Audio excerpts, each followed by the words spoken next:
நாமத்திற்கு மகிமை உண்டாவதாக. இந்த பிப்ரவரி மாதத்தை ஆண்டவர் நமக்கு விசாலத்தின் மாதமாக ஆண்டவர் வாக்கு பண்ணியிருக்கிறார். அல்லேலூயா. ஒரு சிலருக்கு விசாலம் அப்படின்லாம் பேர் வச்சிருக்கிறார். அல்லேலூயா. அதனால இந்த பிப்ரவரி மாதத்தை ஆண்டவர் விசாலத்தின் மாதம். நம்முடைய எல்லைகள் விசாலமாக போகிறது. அல்லேலூயா. ஊழியத்தின் எல்லை, குடும்பத்தினுடைய ஆசீர்வாதத்தின் எல்லை, ஆரோக்கியத்தின் எல்லை, சமாதானத்தின் எல்லை, எல்லா எல்லைகளையும் நீங்கள் நினைத்திராத அளவுக்கு ஆண்டவர் இந்த வாக்குத்தத்தத்தை விசுவாசித்தால் உங்களுக்கு என்ன நினைக்கும்? ஒரு விசாலமான எண்ணங்கள், விசாலமான ஆசீர்வாதங்கள் உண்டாகும். அல்லேலூயா. அல்லேலூயா. கர்த்தருக்கு ஸ்தோத்திரம். வாசிங்க உபாகமத்தின் புஸ்தகம் 11வது அதிகாரம் 24வது வசனம். உபாகமம் 11:24. உங்கள் உள்ளங்கால் மிதிக்கும் இடமெல்லாம், உங்கள் உள்ளங்கால் மிதிக்கும் இடமெல்லாம் உங்களுடையதாய் இருக்கும். உங்களுடையதாய் இருக்கும். வனாந்தரத்தையும் வனாந்தரத்தையும் லீபனோனையும் தொடங்கி ஐபிராத் நதியையும் தொடங்கி கடைசி சமுத்திரம் வரைக்கும் உங்கள் எல்லையாய் இருக்கும். ஆமென். ஹல்லேலூயா. உங்கள் உள்ளங்கால் மிதிக்கும் இடமெல்லாம் உங்களுடையதாய் இருக்கும். இதுதான் நம்முடைய வாக்குத்தத்தத்தினுடைய மைய கருத்து. அல்லேலூயா. நீங்க எங்கெங்கெல்லாம் போறீங்களோ அது உங்களுக்கு சொந்தமாயிரும். அல்லேலூயா. நானே பேசிட்டு இருக்க கூடாது, நீங்களும் பேசணும். நீங்கள் கால் மிதிக்கும் தேசம் எல்லாம் உங்களுடையதா இருக்கும். இது எப்படி? இது ஈஸியா? இது நடக்குமா இல்ல கஷ்டமா? அதாவது இது ஈஸியா இல்ல கஷ்டமா? நல்லா கவனிங்க. அந்த வசனத்தை நல்லா திரும்பி பாருங்க. அதுல ஒரு சின்ன ஒரு ட்ரிக் இருக்கு. உங்கள் உள்ளங்கால் மிதிக்கும் இடமெல்லாம் உங்களுடையதா இருக்கும். இது நடக்குமா? இது சாத்தியமா? இது ஈஸியா இல்ல கஷ்டமா? அல்லேலூயா. இந்த ட்ரிக்கை கண்டுபிடிச்சிட்டாங்க.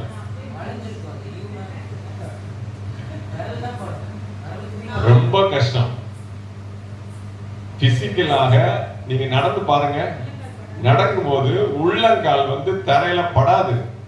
நுனிக்கால் படும், குதிங்கால் படும், உள்ளங்கால் படாது. ஆனா ஆண்டவர் சொல்றார், உங்கள் உள்ளங்கால் மிதிக்கும் தேசம் எல்லாம் உங்களுடையதா இருக்கும். அப்ப உள்ளங்கால் படலைன்னா உங்களுடையதா இருக்காது, அது இன்னொருத்தர் தான் மாறிடு. அல்லேலூயா. அதுல ஒரு கஷ்டம். எப்ராஹிம் கண்டுபிடிச்சிட்டான். எப்ப உள்ளங்கால் தரையில படும் அப்படின்னா, மணல் இன்னும் கொஞ்சம் ஆழமா சொல்ல போனா கரடு முரடான பாதைகள் நீங்க நடக்கும்போது என்ன, உங்களுடைய பாதமும் பெண்டாகும்.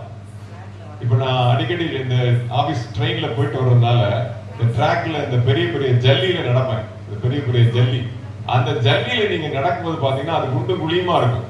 அப்ப என்ன ஆகும்? உள்ளங்கால் ஆட்டோமேட்டிக்கா தரையில படும். அல்லேலூயா. அப்போ நம்முடைய எல்லைகள் விசாலமாக வேண்டும் என்றால் நாம் நடக்க வேண்டிய பாதை எப்படிப்பட்ட பாதையா இருக்கும்? கரடு முரடான பாதையா இருக்கும். ரொம்ப ஸ்மூத்தா இருக்காது நம்ம டிராவல். கிறிஸ்துவ வாழ்க்கை என்பது ரொம்ப எளிதான வாழ்க்கை அல்ல. ஆமென். அப்படியே ஆசீர்வாதம் கொட்டும். நீங்க சர்ச்சுக்குள்ள வந்துட்டீங்கன்னா உங்க எல்லா கவலையெல்லாம் மாறிடும். அல்லேலூயா. ஆண்டவரை ஏற்றுக்கொள்வதற்கு முன்பாக நமக்கு எவ்வளவு பிரச்சனைகள் இருந்ததோ, ஆண்டவரை ஏற்றுக்கொண்டதுக்கு அப்புறம் அதை விட ஜாஸ்தியா தான். ஆனா என்ன அர்த்தம் அப்படின்னா, அது சுகமான சுமையா இருக்கு. இயேசுவை ஏற்றுக்கொள்வதற்கு முன்பாக எல்லா சின்ன சுமை கூட நமக்கு பாரமா இருக்கும். ஆனால் ரட்சிக்கப்பட்ட பின்பு வரக்கூடிய பாரங்கள் நமக்கு சுமையா இருக்கு. ஏன் அப்படின்னா, தோள் கொடுக்க அவர் இருக்கிறார். முதல்ல நாம தனியா சுமந்துக்கிட்டு இருந்தோம். இப்ப அவர் என்ன பண்றாரு? ஒரு நுகத்துல அவருடைய கழுத்தை கொடுக்கிறாரு, இன்னொரு நுகத்துல நம்முடைய கழுத்து இருக்கு. அதனால நமக்கு என்ன ஆகுது? ஈஸியா இருக்கு. நமக்கு சப்போர்ட்டுக்கு அவர் கூட வர. அதனால நம்முடைய உள்ளங்கால்கள் எப்படி நடக்கணும் அப்படின்னா, கரடு முரடான பாதைகள்ல, நுழைய முடியாத இடத்துல, போக முடியாத பகுதிகள்ல, வாய்ப்பு கிடைக்காத இடத்துல கூட இந்த மாசத்துல நம்ம போறோம். அல்லேலூயா. இந்த மாதத்துல கால் வைக்க போறோம். ஆமென். ஹல்லேலூயா. புதிய குடும்பங்கள், புதிய வீடுகளில் நம்முடைய கால்களை பதிக்க போகிறோம். அல்லேலூயா. புதிய எல்லைகளிலே நம்முடைய கால்கள் பதிக்க போகுது. அல்லேலூயா. அந்த குடும்பங்களை, அந்த தேசங்களை, அந்த பட்டணங்களை, அந்த பகுதி ஆண்டவர் நமக்கு சுதந்திரமாக கொடுக்க போகிறார். அல்லேலூயா. நாம் விசுவாசித்து ஜெபிக்க போறோம். கர்த்தருடைய பரிசுத்த நாமத்திற்கு மகிமை உண்டாவதாக. சரி, அப்ப இந்த உள்ளங்கால்கள் எப்படி தரையில படும் அப்படின்னா, வாசிங்க ஏசாயா புஸ்தகம் 52வது அதிகாரம் 7வது வசனம். ஏசாயா 52 7 சமாதானத்தை கூறி சமாதானத்தை கூறி நற்காரியங்களை சுவிசேஷமாய் அறிவித்து ரட்சிப்பை பிரசித்திப்படுத்தி உன் தேவன் ராஜரீகம் பண்ணுகிறார் என்று சீயோனுக்கு சொல்லுகிற சுவிசேஷங்களுடைய பாதங்கள் மலைகளின் மேல் எவ்வளவு அழகா இருக்கின்றன பாருங்க. சுவிசேஷகனுடைய பாதம் கால் எவ்வளவு அழகா இருக்கு. அது அழகாவா இருக்கும். காடு மேடு மலையெல்லாம் நடந்து அப்படியே சேரும் சகதியுமாக அப்படியே வீங்கி போய் அப்படியே சல வச்சு அவ்வளவு என்ன இருக்கும், பார்ப்பதற்கு அழகே இருக்காது. ஆனா ஆண்டவர் சொல்றார் அந்த பாதங்கள் தான் அழகானது. அல்லேலூயா. அப்போ மலைகளிலே ஏறுகிற அந்த சுவிசேஷகனுடைய பாதம் எவ்வளவு அழகா இருக்கிறதோ அவ்வண்ணமாக நம்முடைய பாதங்களும் இந்த மாதத்துல சுவிசேஷத்திற்காக ஓட வேண்டும். ஆண்டவருடைய நாமத்தை சொல்லுவதற்காக ஓட வேண்டும். அல்லேலூயா. சமயம் கிடைத்தாலும் கிடைக்காவிட்டாலும் திருவசனத்தை ஜாக்கிரதையாய் பிரசங்கிக்கக்கூடிய ஒரு சூழலுக்குள்ள, ஒரு மனோ பக்குவத்திற்குள்ள இந்த மாதத்துல நாம் போக வேண்டும். நீங்க வரும்போது ஆட்டோல ஷேர் ஆட்டோல வந்தேன். அந்த ஆட்டோல முன்னாடி ஒரு வசனம் போட்டுருச்சு. சரி, இவருக்கு இந்த வருஷம் வாக்குத்தத்தம் எப்பயுமே கார்டு இருக்கும், எப்பயுமே ஸ்பேர் இருக்கும். யாரையாவது பார்த்தா ஏதோ ஒண்ணு அந்த ஆட்டோ காசு கொடுக்கும்போது சேர்த்து அந்த வசன அட்டையும் சேர்த்து கொடுத்தேன். ரொம்ப சந்தோஷமா வாங்கிட்டேன். வாய்ப்பு கிடைத்தாலும் கிடைக்காட்டாலும் எப்படியாவது வசனத்தை விதைக்க என்னுடைய வீட்டம்மா பாத்தீங்கன்னா அந்த ஷார்ட்ஸ் மூலமா வசனத்தை போட்டுக்கிட்டே இருக்கிறார். அது நிறைய வியூஸ் போயிட்டு ஏதாவது ஒரு வகையில ஆண்டவருடைய சுவிசேஷத்தை விதைப்பதற்கு, வசனத்தை விதைப்பதற்கு நாம் முயற்சி எடுத்துக்கொண்டே இருக்கிறோம். நம்முடைய உள்ளம் கால்கள் அதுல என்ன பண்ணணும், சிந்தையா இருக்கு. கால்னா நம்முடைய எண்ணங்கள், நம்முடைய முயற்சி. ஒவ்வொரு பார்த்து அடி எடுத்து வைப்பா, ஒவ்வொரு அடியும் பார்த்து எடுத்து வை அப்படி சொல்றோம்ல, அந்த மாதிரி நம்முடைய சுவிசேஷம் சொல்வதற்கு மிகுந்த ஜாக்கிரதையோடு, ஞானத்தோடு, ரொம்ப விவேகத்தோடு கிடைக்கிற வாய்ப்பை சரியாக பயன்படுத்தி ஆண்டவருடைய நாமத்தை நாம் மகிமைப்படுத்தும் பொழுது இந்த மாதத்துல நம்முடைய எல்லைகள் விசாலமாகும். அல்லேலூயா. சுவிசேஷம் சொல்றது ரொம்ப எளிதல்ல. இன்றைக்கு இருக்க காலகட்டத்துல ரொம்ப கடினம். ஆனாலும் பரிசுத்த ஆவியானுடைய உதவி நமக்குள்ள இருக்கும் பொழுது நிச்சயமாக தேவன் கிரியை செய்வார். அல்லேலூயா. சரி, 2 காரியத்தை நான் உங்களுக்கு சொல்கிறேன். எப்படி உள்ளங்கால்கள் பதியும். அல்லேலூயா. ஆதியாகமத்தின் புஸ்தகம் 8வது அதிகாரம் 9வது வசனத்தை நாம் வாசிக்கலாம். ஆதியாகமத்தின் புஸ்தகம் 8வது அதிகாரம் 9வது வசனத்தை நாம் வாசிக்கலாம். பூமியின் மீதெங்கும் ஜலம் இருந்தபடியால் அந்த புறா தன் உள்ளங்கால் வைத்து இளைப்பாற இடம் காணாமல் திரும்பி பேழையிலே அவனிடத்தில் வந்தது. அவர் தன் கையை நீட்டி அதை பிடித்து தன்னிடமாக பேழைக்குள் சேர்த்துக் கொண்டான். அல்லேலூயா. ஜலப்பிரளயம் முடிந்த பின்பு எல்லாம் தண்ணீர் எல்லாம் வற்றி ஆறி போய் எல்லா தண்ணீரும் வடிந்து விட்டதா என்று சொல்லி பார்க்கிறதுக்காக என்ன பண்ணா, பேழையினுடைய ஜன்னலை திறந்து நோவா ஒரு புறாவை பறக்க விடுகிறார். அது ஃபர்ஸ்ட் டைம் போகும்போது அது உள்ளங்கால் பதிப்பதற்கு இடமே இல்லாதபடினால அது மீண்டும் என்ன பண்ணுது, பேழைக்கு திரும்ப அவனுக்கு ரிட்டர்ன் வந்து. இது எதை குறிக்கிறது அப்படின்னா, பரிசுத்த ஆவியானவர் பூமியில கிரியை செய்யக்கூடாத காலமாக இருக்கிறது. அல்லேலூயா. பேழையாகிய சபை வெளியரங்கமாக ஜனங்கள் மத்தியிலே பலுகி பெருகக்கூடாதபடிக்கு, இந்த பேழைக்குள்ள இருக்கிறவங்க தான் ஆத்துமாக்கள். இவங்க தான் போய் வெளியில என்ன பண்ணணும், பலுகி பெருகணும். அல்லேலூயா. அப்போ நம்முடைய சபை பலுகி பெருகணும் அப்படின்னா நாம் எதை சுமந்து கொண்டு போகணும்? பரிசுத்த ஆவியானவரை சுமந்து கொண்டு போகணும்.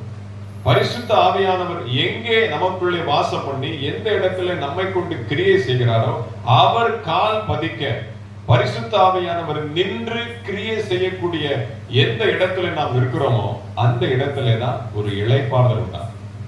அந்த இடத்துல தான் ஜனங்கள் ரட்சிக்கப்படுவார்கள். பரிசுத்த ஆவியினுடைய ஏவுதல்னால ஜனங்கள் சபைக்கு வருவாங்க. அப்போ பரிசுத்த ஆவியானுடைய கிரியை நமக்குள்ளே காணப்பட வேண்டும் என்றால் நாம் என்ன பண்ணணும், பரிசுத்த ஆவியில நிரம்பினவர்களாக காணப்பட வேண்டும். அல்லேலூயா. நேற்று ஒரு ஷார்ட்ஸ் பார்த்தேன். அதுல ஒரு பாஸ்டர் பிரசங்கம் பண்றார். ஏனோக்கு எப்படி தேவனோடு சஞ்சரித்தான்? சஞ்சரித்தான்னா என்ன? நடந்தான் அப்படின்னு ஒரு சில பைபிள் வெர்ஷன் சொல்லுது. இங்கிலீஷ் பைபிள் வந்து ஹேபிச்சுவல், அதாவது பழக்கம். ஒரு சிலர் சொல்றாங்க, காலை எந்திரிச்ச உடனே எனக்கு காபி குடிக்கலன்னா வேலை செய்ய முடியாது, பல்லு வழக்குன உடனே காபி குடிச்சாதான் நான் அடுப்புல போய் வேலை செய்ய முடியும். ஒரு சிலர் சொல்ற, காலை 8 மணிக்கு நான் பேப்பர் படிக்கலன்னா எனக்கு மண்டையே வெடிச்சுன்னு போல இருக்கு அப்படிமா. காலை எந்திரிச்ச உடனே அது செய்யறது என்னது? அவங்களுக்கு பழக்கமாயிடும். அதே போல ஏனோக்கு தேவனோடு கூட ஜெபிக்கிற அந்த காரியத்தை பழக்கமாய் வைத்துக் கொண்டிருந்தான். அதான் சஞ்சரிக்கிறது. அவனும் நம்மளே போல ஒரு மனுஷன் தான். காலைல எந்திரிக்கணும், குடும்பத்தை பார்க்கணும், விசாரிக்கணும், தன்னுடைய அன்றாட கடமைகளை செய்யணும், எல்லாம் கரெக்ட் தான்.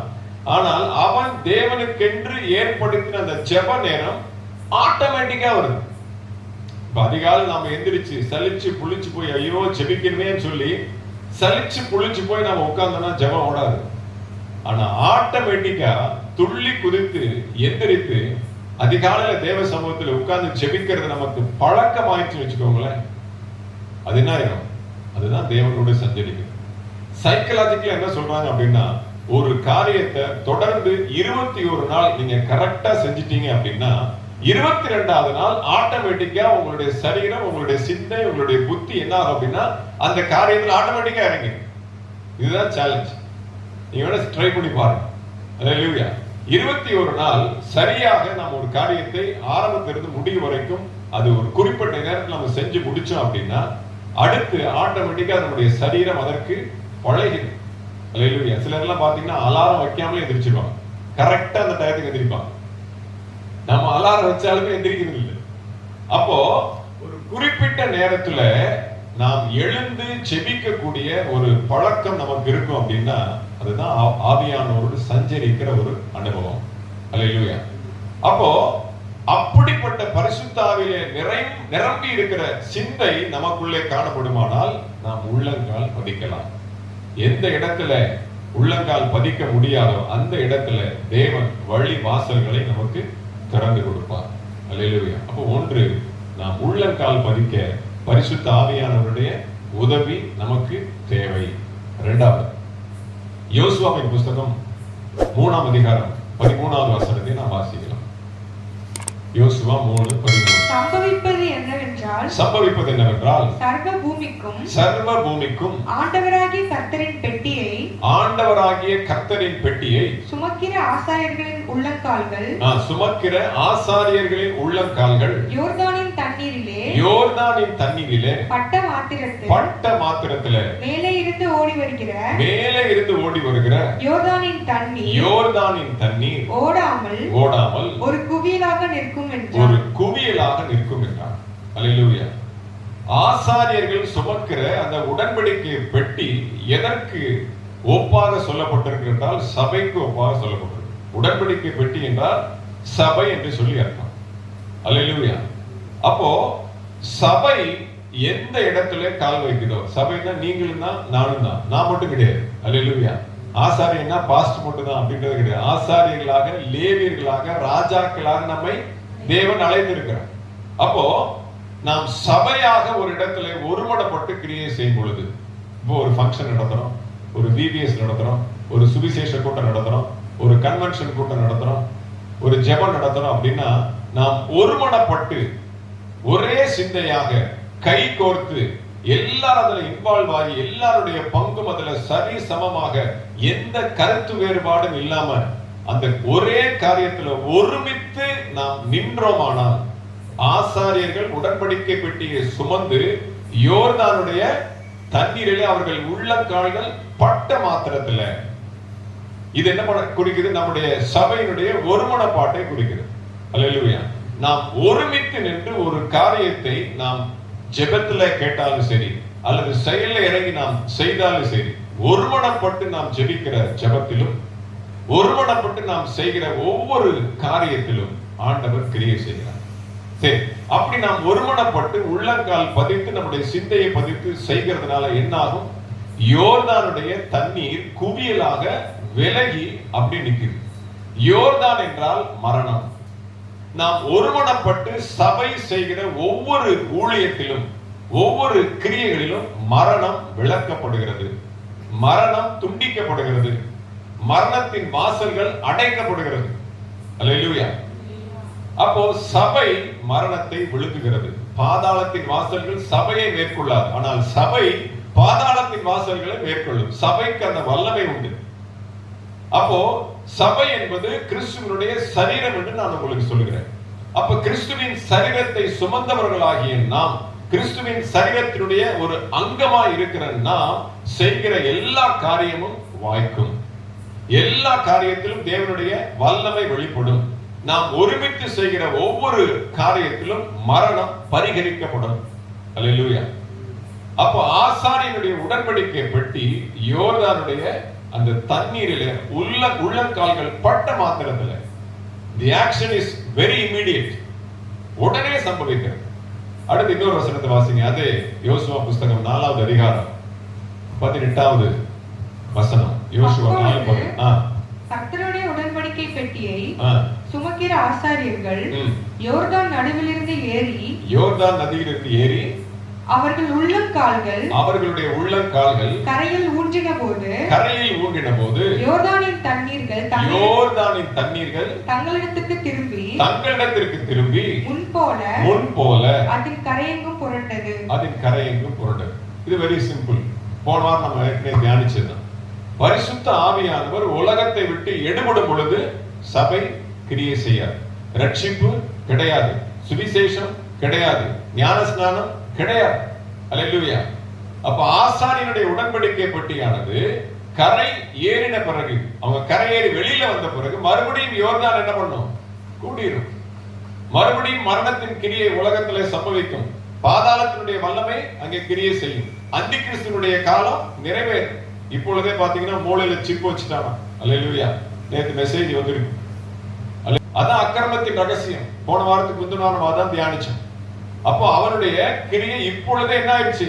துவங்கிடுச்சு. ஆனால் பரிசுத்த ஆவியானுடைய கிரியை, ஆசாரியனுடைய அந்த உடன்படிக்கை பெட்டி இன்னும் யோர்தானின் மத்தியிலே அவருடைய உள்ளங்கால் பதிந்து கொண்டிருக்கிறதுனால இன்னும் இரக்கம், கிருபை, ரட்சிப்பு, சுவிசேஷம், வல்லமை, அற்புதங்கள் இன்றைக்கும் தேவனுடைய கிரியை நடந்து கொண்டிருக்கிறது. என்றைக்கு அந்த உள்ளங்கால்கள் யோர்தானை விட்டு வெளியில கரையேறி போகுதோ, பரிசுத்த ஆவியானவர் என்றைக்கு அவர் சபையை விட்டு எடுபட்டு சபையை எடுத்துக் கொள்கிறாரோ, அப்ப இங்க கிரியை செய்ய யாருமே இல்லை. பாஸ்டர் கிடையாது, சுவிசேஷகர் கிடையாது, தீர்க்கதரிசி கிடையாது, ஊழியம் செய்யறதுக்கு யாருமே கிடையாது. இயேசு உன்னை நேசிக்கிறார் சொல்றதுக்கு ஒருத்தர் இருக்க மாட்டாங்க. மரணம் சம்பவிக்கும், காப்பாத்துறதுக்கு ஆளே இல்லை. அப்போ நான் உள்ளங்கால நிக்கணும் சொல்றாரு. ஒத்த கால நிக்கிறேன் அப்படிங்கிறான்ல, அந்த மாதிரி இந்த மாசம் எல்லாரும் ஒத்த கால நிக்கணும். அல்லேலூயா. ஆண்டவரே, இந்த வசனத்தை எங்களுக்கு நிரூபிச்சு கொடுங்க. நாங்கள் ஒருமித்து நிற்போம், ஏக சிந்தையா நிற்போம், ஒரே பிள்ளைகளாக, ஒரே குடும்பத்தின் பிள்ளைகளை போல, ஒரே கிறிஸ்துவின் சரீரத்தில் இருக்கக்கூடிய ஒரே குடும்பமாக நாங்கள் இருப்போம். ஏகோபித்து இந்த மாதத்தில் நாம் நிற்கும் பொழுது ஊழியத்தினுடைய எல்லைகள் விசாலமாகும். அல்லேலூயா. கர்த்தருக்கு ஸ்தோத்திரம் உண்டாகும். சரி, இப்படி நாம் விசாலமாகி நாம் எதை சாதிக்க போகிறோம்? நாம் ஒருமித்து நின்று பரிசுத்த ஆவியானுடைய உதவியோடு கூட நாம் எதை ஜெயிக்க போகிறோம், எதை நாம் சுதந்திரிக்க போகிறோம்? வாசிங்க 2 ராஜாக்களின் புஸ்தகம் 19ஆம் அதிகாரம் 24வது வசனம். 2 ராஜாக்கள் 19:24. நான் அந்நிய தேசங்களில் கிணறு வெட்டி தண்ணீர் குடித்தேன். என் உள்ளங்கால்களினால் அரணிப்பான இடங்களில் அகல்களை எல்லாம் வரலவும் பண்ணினேன் என்று சொன்னாய். அசீரிய ராஜாவாகிய சனகரிபனுடைய வார்த்தை ஆண்டவர் திருப்பி அவனுக்கு சொல்றார். அல்லேலூயா. என்னுடைய உள்ளங்கால்களினாலே அரணிப்பான பட்டணங்களை நான் பிடித்தேன். அல்லேலூயா. தண்ணீர்களை வரல பண்ணினேன். அல்லேலூயா. லீபனோனுடைய மலைகளை நான் சுதந்தரித்தேன். கேதுரு விருட்சங்களை நான் வெட்டினேன் அப்படின்னு பெருசா தன்னுடைய பெருமையெல்லாம் அடுக்கிறான். யாரு? சனகரிப், அசீரியாவின் ராஜா. யாருக்கு விரோதமாக? எசேக்கியாவுக்கு விரோதமாக இஸ்ரவேல் ஜனங்களை யுத்தம் செய்யும் பொழுது அவன் கொக்கரிக்கக்கூடிய வார்த்தைகள், அகந்தையின் வார்த்தைகள். அல்லேலூயா. அப்போ நாம் தேவ சமூகத்திலே செபித்து பரிசுத்த ஆவியானவருடைய உதவியோடு கூட சபையாக ஏகோபித்து நிற்கும் பொழுது இப்படிப்பட்ட பெருமை பிடித்த மனிதர்களை நாம் ஜெயிக்க முடியும். அவர்களை கர்த்தருக்குள்ளாக ஆதாயப்படுத்த முடியும். அவர்களை கொள்ளை பொருளாக ஆண்டவர் என்ன பண்ணுவார்? நமக்கு கொடுப்பார். எசேக்கியா என்ன பண்ணான்? ஆண்டவரே, சனக்கரிப்பு கொடுத்த லெட்டர் இதுதான். அவன் கொடுத்த அந்த லெட்டர் என்ன பண்ண? ஆலயத்து நடுவில் விரித்து வைத்து, ஆண்டவரே அவன் இப்படி எல்லாம் எழுதிட்டு என் கையில கொடுத்திருக்கிறான். நம்முடைய தேசத்தை நிர்மூலமா கண்ணீர் வடித்து அவன் ஒருமனப்பட்டு செபிக்கும் பொழுது ஆண்டவர் அவனுடைய விண்ணப்பத்தை கேட்டு அவனை குறித்து சொல்லுகிற வார்த்தை தான் அல்லேலூயா. நமக்கு விரோதமாய் கொக்கரிக்கிற ஜனங்கள், சபைக்கு விரோதமாக அல்லேலூயா எல்லாரையும் ஆண்டவர் என்ன பண்ணுவார்? இந்த மாதத்துல மடிய பண்ணுவார். அவர்களை ஒப்பு கொடுக்க வைப்பார். நம்முடைய அன்பினாலே, நம்முடைய நற்கிரியைகளினாலே, நம்முடைய சாட்சியினாலே, நம்முடைய ஜெபத்தினாலே, நம்முடைய நல் நடக்கையினாலே இவ்வளவு ஈகோ பிடிச்ச ஜனங்கள், மடங்காத ஜனங்கள், வைராக்கியம் உள்ள ஜனங்கள், ஆமென், வணங்கா கழுத்துள்ள ஜனங்கள் எல்லாரையும் ஆண்டவர் இந்த மாதத்துல ஆமென் அவருடைய அன்பினால இங்கே வந்து சரண்டர் பண்ண போறார். வீணான வரட்டு கௌரவம், வரட்டு வைராக்கியம், கெத்து, ஈகோ பிடிச்சவங்க நிறைய பேர் இருக்கிறார். அப்படிப்பட்ட உள்ளங்களை ஆண்டவர் சுதந்திரிக்க, அப்படிப்பட்ட எல்லைகளை ஜெயிக்க ஆண்டவர் இந்த மாதத்துல நமக்கு உதவி செய்ய போறார். ஒருவேளை அப்படிப்பட்ட குணம் நமக்குள்ள இருக்குமானால் அதையும் ஆண்டவர் இந்த மாதத்துல என்ன பண்ண போறார்? உடைக்க போறார். மத்தவங்களை சொல்றோம், ஒரு விரல் காமிக்கிற, 3 விரல் நம்மள காமிக்குது. அல்லேலூயா. அப்படிப்பட்ட வரட்டு வைராக்கியங்களும் வரட்டு கௌரவம் நமக்குள்ள இருந்துச்சுன்னா அதை இந்த மாதத்துல ஆண்டவர் உடைத்து நம்முடைய பரிசுத்தத்தின் எல்லையை விரிவாக்க போகிறார். கர்த்தருக்கு ஸ்தோத்திரம் உண்டாகும். அடுத்து இந்த ஒரு பாயிண்ட படிச்சு நாம் ஜெபித்து முடிக்க போகிறோம். வாசிங்க 1 சாமுவேல் புத்தகம் 14வது அதிகாரம் 25வது வசனம். Sorry 2 Samuel 14:25. 2 சாமுவேல் 14:25. இஸ்ரவேலர் அனைவருக்குள்ளும் அப்சலோமை போல் சௌந்தரியம் உள்ளவனும் மெச்சிக்கொள்ளப்படவனும் இல்லை. உள்ளங்கால் தொடங்கி உச்சந்தலை மட்டும் அவனில் ஒரு பழுதும் இல்லை. அவ்வளவு அழகா இருக்கிறான். உச்சந்தலை தொடங்கி உள்ளங்கால் வரைக்கும் ஒரு பழுது இல்லை. யாருக்கு? அப்சலோமுக்கு, தாவீதுடைய மகனுக்கு. ஆள் பார்த்தா அழகா இருக்கான், வாழ்க்கையை பார்த்தா மகா கேவலமா. அல்லேலூயா. அப்ப இந்த மாதத்துல வெள்ளையடிக்கப்பட்ட கல்லறைகளை, வெளி தோற்றத்துல ஆமென் அழகா இருக்கிறவங்க உள்ளே அவலட்சணமா இருப்பான். அந்தரங்கத்திலே பாவ கிரியைகள் இருப்பான், வக்கரத்தின் கிரியைகள் இருப்பான். அப்படிப்பட்ட ஜனங்களை ஆண்டவர் இந்த மாதத்துல தொட போகிறார். அல்லேலூயா. வெளியரங்கமாய் அவர்கள் இருக்கிற அந்த காரியத்துல எப்படி அவர்கள் பரிசுத்தத்தை போல, ஒரு சுத்தத்தை போல காண்பிக்கிறார்களோ, உள்ளேயும் பரிசுத்தமாக மாற்ற ஆண்டவராலே முடியும். அல்லேலூயா. அடுத்து யோபு புஸ்தகம் 2ஆம் அதிகாரம் 7வது வசனத்தை வாசிக்கலாம். யோபு 2:7.